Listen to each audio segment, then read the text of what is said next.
Did you miss me? It's your new edition of Eatsy News, where I round up everything that's happened in the past week, or the past 2 weeks in this case. I've probably missed loads of things because I was in a bit of a woodland and I didn't open my PC for a whole week. That's an amazing thing to do. So let me know if I've missed anything, but even so, there is still a lot of news around Eatsy this past couple of weeks. What we're going to start with, we've got to talk about a glitch. I've seen people mentioning this in the groups and forums everywhere, and Jessica, my friend over at eRank, just confirmed it. So I know this is an actual real thing, but you probably want to check this. I checked mine and mine are okay, but it's shown that some listings that are active, they're active in your shop, they're active in your dashboard, but when you, or more importantly, a customer clicks on them, they're showing as sold out. So I got this screenshot. It's the same listing, so you could see on the search page or any other page, it shows there's one in stock. It's live until the end of September, but when you actually click on that on Eatsy, it says, sorry, this is sold out. Now, Jessica let me know that first of all, there's a fix for this. A fix that people have found is if you increase the number of the quantity that you have in stock, that should make it back to not being sold out, which is obviously a bit of a pain. But Jessica let me know that she did this and then she contacted Eatsy support, and then they told her they can't do anything about it because she'd fixed it. They can't see the issue. So if you can, I would very much be messaging Eatsy before you fix it, which I know is a pain. You're going to have to wait with listings that are sold out. My fear here, I don't know, because none of my listings have this, and obviously everyone's fixed their listings that can, because you don't want to leave this sitting for too long. My fear is this also going to be the case if you're advertising listings? Are people going to see your advert, click on it, and you get charged the cost per click, and then they can't buy because it's sold out? So this is going to be double whammy in that you're losing out on sales and getting charged, but also customers are going to be getting really frustrated because they shouldn't be seeing items that are saying sold out when they see them in search or in adverts and things, and then click on them and can't buy them. That's frustrating for customers as well as sellers. So if you see this, check your listings. As I say, none of mine are showing this, so I can't tell you exactly how to check it. I opened up my shop in an incognito window just to make sure that me being logged in wasn't causing an issue. But check your listings. If you're seeing them in search or in your shop or anywhere and you click on it and it's saying you can't buy it because it's sold out, message Eatsy. Get them screenshots, message Eatsy, have a big shout, because this is a glitch that's hurting everybody, and I've heard from enough people that I can say this is a real glitch. I've seen the full screenshots of this. I don't want to share people's shops without their permission or anything, but this is a real thing. It's not good. Right. Here was just an article about the Google algorithm, which was very interesting. I will try and remember and link it in the description. There's a lot in there talking about how small websites are really struggling. They're not getting shown on Google search. See, it's not just Eatsy that changes its algorithm. Google does update things. It has to. It's a good thing that it does, to keep Google relevant.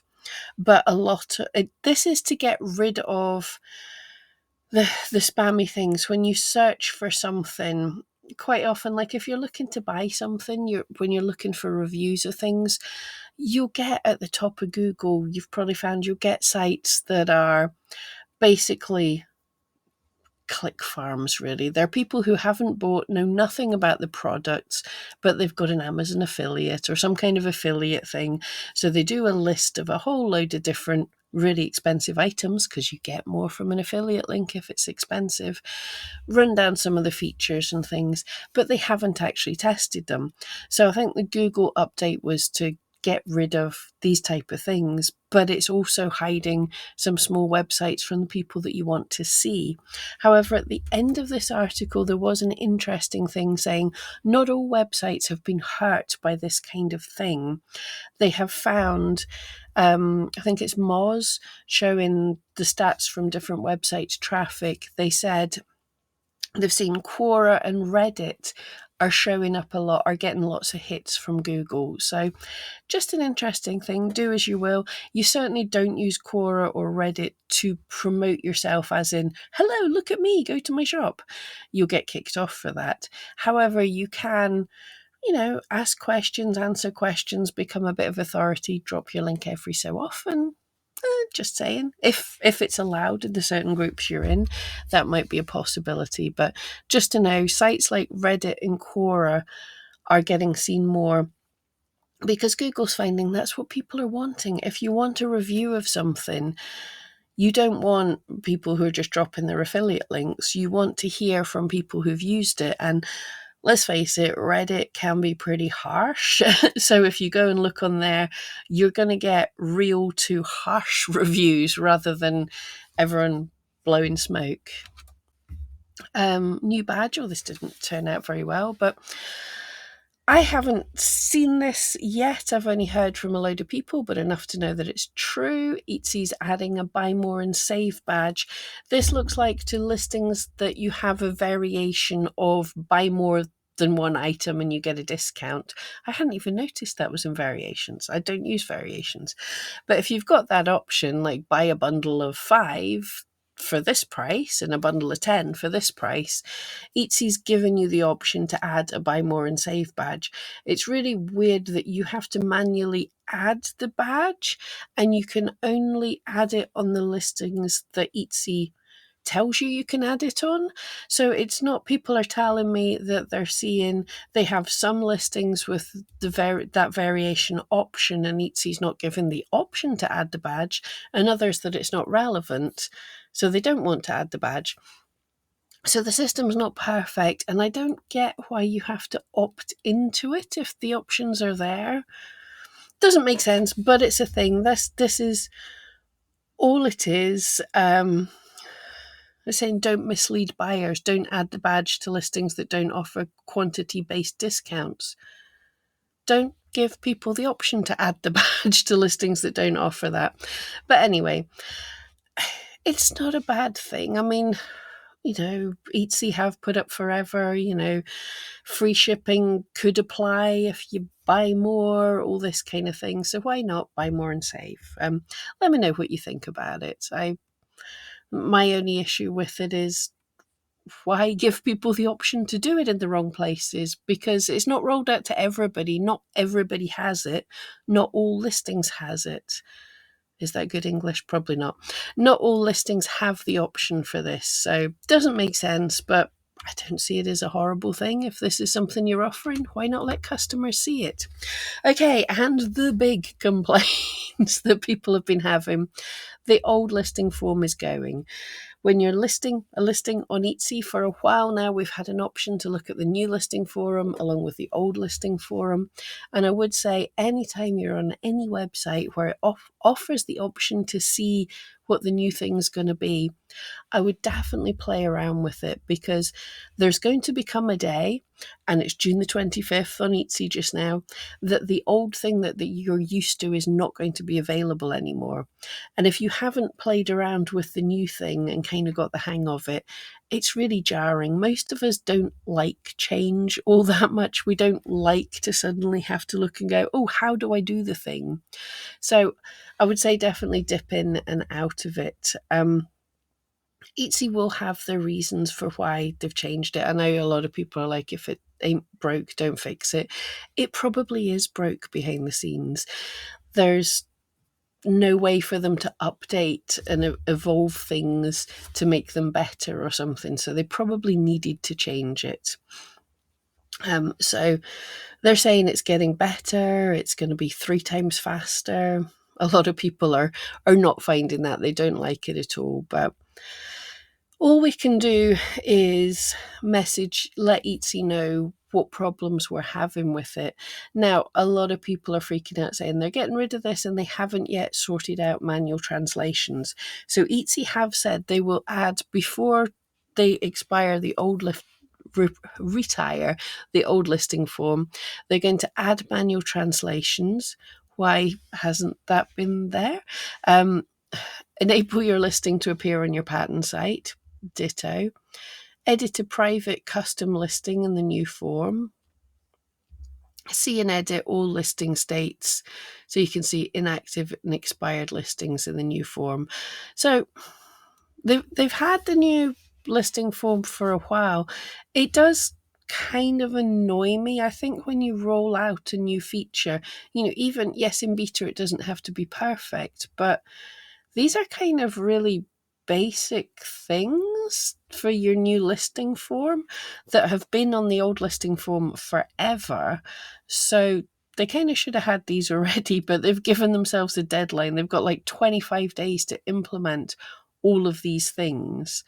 So, but they're saying they're going to do it, so fair enough. But the listing form's going away.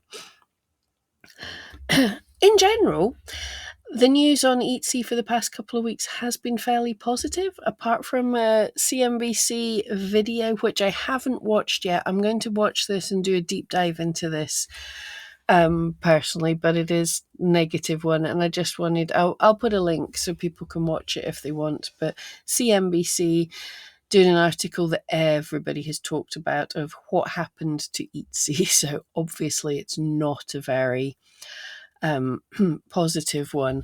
And I just wanted to pull up this. I use TubeBuddy to look a bit more into YouTube analytics and things. So nearly 1 million people have watched this video, plus all the reactions and comments and articles and everything that have followed this video. 4,000 people have commented, 4,000 comments on the video. So yeah, this is such a hot topic. I'll dive into it and I'll see what's relevant about it. Let me know what you guys think as well. I mean, I think we're all aware Etsy's I think it's at a very big tipping point. We've been saying for a while there's a lot of problems, but I feel everything's compounding to the point that in the last quarterly report, they were talking about these things. They were really talking about the problems. So hopefully this tipping point means things are going to get better, but I am hearing a lot. My friend Brian was on holiday this week as well. Apparently he was in a cabin in the woods as well with a friend who is an artist, well, a creator, an artist. Let's call everyone artists. I always I always sort of don't want to call myself an artist or something, but yes. So, but he's in the woods with a friend who should be selling on it, has the perfect stuff to be selling on Etsy, but don't want to sell on Etsy because of the horror stories. Now we're going to go, yeah, there's far too many sellers on Etsy. But the problem is the scammers aren't being put off. The people who want to sell high volume, low effort, drop shipped, illegal, all the things we don't want on Etsy, they're not being put off. But the small artists who should be on Etsy are being put off. And adding to that, obviously that starts to mean that customers are being put off because they think it's all, if you're going to buy drop shipped rubbish, you might as well go to Amazon or Temu. There's a valid reason why people want to buy cheap electronics and things. They shouldn't be coming to Etsy for that. Anyway, I will look into this a bit more, but let me know what you all think about it. This has been talked about quite a bit. I think people have missed what Etsy have been saying for the US sellers, but also for everybody. There is a bit of a problem with customer arrival dates. So I think I lifted this off of Reddit, but it's been the Facebook groups, the Etsy forums, everyone's been commenting on this a little bit more in the past week. So Etsy's been promising my customers arrival dates for their order that are completely unreasonable, even if I ship within the first day of my shipping window. And now I'm getting messages from customers that products will not arrive in time for when they need them. Now, there's a couple of things going on here. First of all, for everyone international, a lot of people aren't realizing when you put your processing time of 1 to 3 days, Etsy will calculate the first point that the item can arrive in the lowest time period. So if someone buys it and your processing time is 1 to 3 days, and say shipping is 1 to 3 days, Etsy will tell your customer that they could get their item in 2 days, which is very tight and very unlikely. So people are pushing out their processing time. It is always better to under promise and over deliver rather than the opposite. So people are doing that, but there's an extra thing what Etsy's just started doing. This is for US domestic orders, but they announced it at the beginning of the month, changes that they're doing. So showing buyers more accurate estimated delivery dates.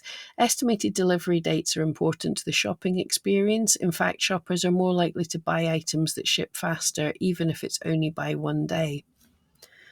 Yes, but only if it's correct. If I buy an item on Amazon or Etsy and it says arrives tomorrow, it arrives tomorrow. If I buy it on Etsy and it says arrives tomorrow, it might not. It probably won't, because that's in the wiggle room. Anyway, to help show buyers more accurate estimates when they should expect their items, we're making improvements to the way we calculate estimated delivery dates. In addition to information you already provide, such as processing time and shipping services, we've started using your shipping history along with carrier information like latest transit times to calculate estimated delivery dates. So even if you had set your processing time to 3 to 5 days, but you almost always ship on day 2, Etsy's going to take that into account. And a big problem with this is Etsy's promising you get to a customer, you get your money back if it arrives late. But they've taken the control out of our hands for what that delivery date's going to look like to the customer, because they're saying, oh, people are more likely to buy if we can tell them it's going to arrive a day sooner. So they're telling the customer it's going to arrive a day sooner. It's incorrect, because shipping times are very variable. Weekends happen, life happens. If you've said 3 to 5 days and for some reason for a couple of days you can't ship before day number 4 when you usually ship at day number 2, you've done nothing wrong as the seller, but Etsy's decided to make changes on your behalf. And so the customers are going to come open a case which Etsy's going to refund. And if your item wasn't eligible for the purchase protection program, Etsy will take the money out of your bank for a change that they made based on their estimates that you didn't agree to. So I'm kind of not happy with that. However, I have heard basically a metric that Etsy's tracking, according to the investor report, is how quickly cases are resolved. So that's a metric they're tracking, which is a thing that they want to be able to say, oh, we've speeded this up. This is why they're closing cases so quickly and just refunding. I have been hearing from people, if Etsy refund and you think it's a really unfair thing, the customer's clearly lied, you can see from the shipping, or the arrival date was absolutely unfair to you, give Etsy hell, and they will probably refund. They have been refunding sellers money, even if it wasn't in the purchase protection program. But this does really annoy me. They shouldn't be able to take money off of people for promises that Etsy made, not the seller. I didn't mean to be salty. Anyway, a bit of a fun. I sometimes like this is an E-rank thing. You can see who sold the most yesterday. I was happy because it was 2 great British shops, 2 UK shops. And the top one's one that I've not seen. I've been following Silver Rain Silver for a while. I'm trying to get in touch with them to actually speak to them because they're in Glasgow. So if you're watching this, give me a yell. I'm not being mean. I think it could be a really cool thing. But this Arrow Gift Co. Limited was a shop that I've not seen before in the top, and it totally yesterday made sort of double the sales of anybody on Etsy, which is amazing. It's an 8-year-old shop. They do have a large number of sales. They have 7,000 listings. You don't need a lot of listings to make sales, but to make 2,000 sales a day, it's likely you're going to have a lot of listings because you're hitting a lot of niches and a lot of bases. But yeah, over 500,000 sales, pretty awesome. It looks like a kind of print on demand type item with their own designs. I don't think anything was copyright or problematic about that. You'll probably tell me otherwise. But yeah, I was just really happy to see a new shop do, not a new shop, but a different shop doing really well. And it's a shop that has a lot of, it's like Mother's Day, Father's Day based things. I think Father's Day is coming up. So, that's cool. They definitely have a niche. It's fun, funky. Yeah, well done. There we go. That's all I'll say. Arrow Gift Co. Limited. Congratulations on yesterday. That was an amazing day. And that's it for this week. Let me know if there's anything I missed, anything else you'd like to talk about. And thank you, everybody who gets in touch. Let me know things that are going on through the week because I miss quite a lot of things. Yeah, thank you so much. And I'll see you next time.